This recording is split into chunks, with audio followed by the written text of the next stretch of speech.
Hello everyone दिनैनिबो गोदान मोनसे भिडिअनि गेजेरजों नोंथांमोनखौ गासैखौबो बरायगोननानै लाग्रोनाय थानाय लोगोफोर लोगोफोर नोंथांमोनाथ' भिडिअनि टाइटेल आरो थाम्बनेलफोराव नायनानै एसेबाबो हमनो हाखादों दिनैनि भिडिअआ मानि सोमोन्दै जागोन।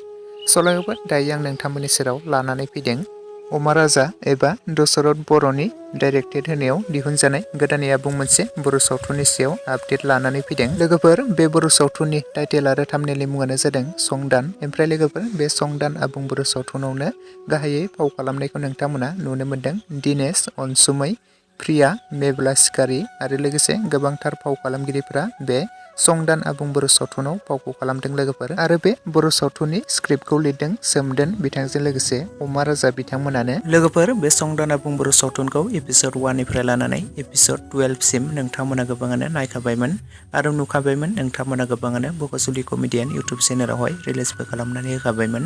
नोंथांमोना गोबाङानो आरो एपिसड 12 सिम नायखाबायमोन।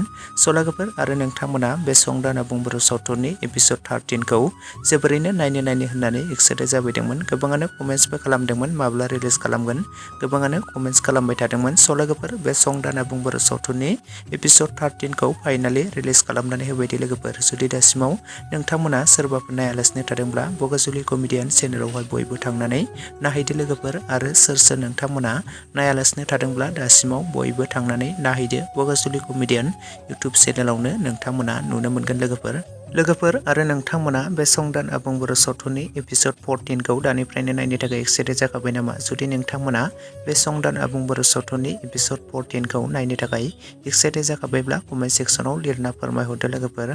लोगोफोर बे संदान आबुं बर' सावथुननि एपिसड 14 खौबो बिथांमोना थाबैनो रिलिज खालामनानै होगोन दे लोगोफोर। नोंथांमोना बयबो नायनो थाखाय एसे नेनानै थाथ'लायब्लानो जाबाय लोगोफोर। थाबैनो बिथांमोना रिलिज खालामनानै होगोन।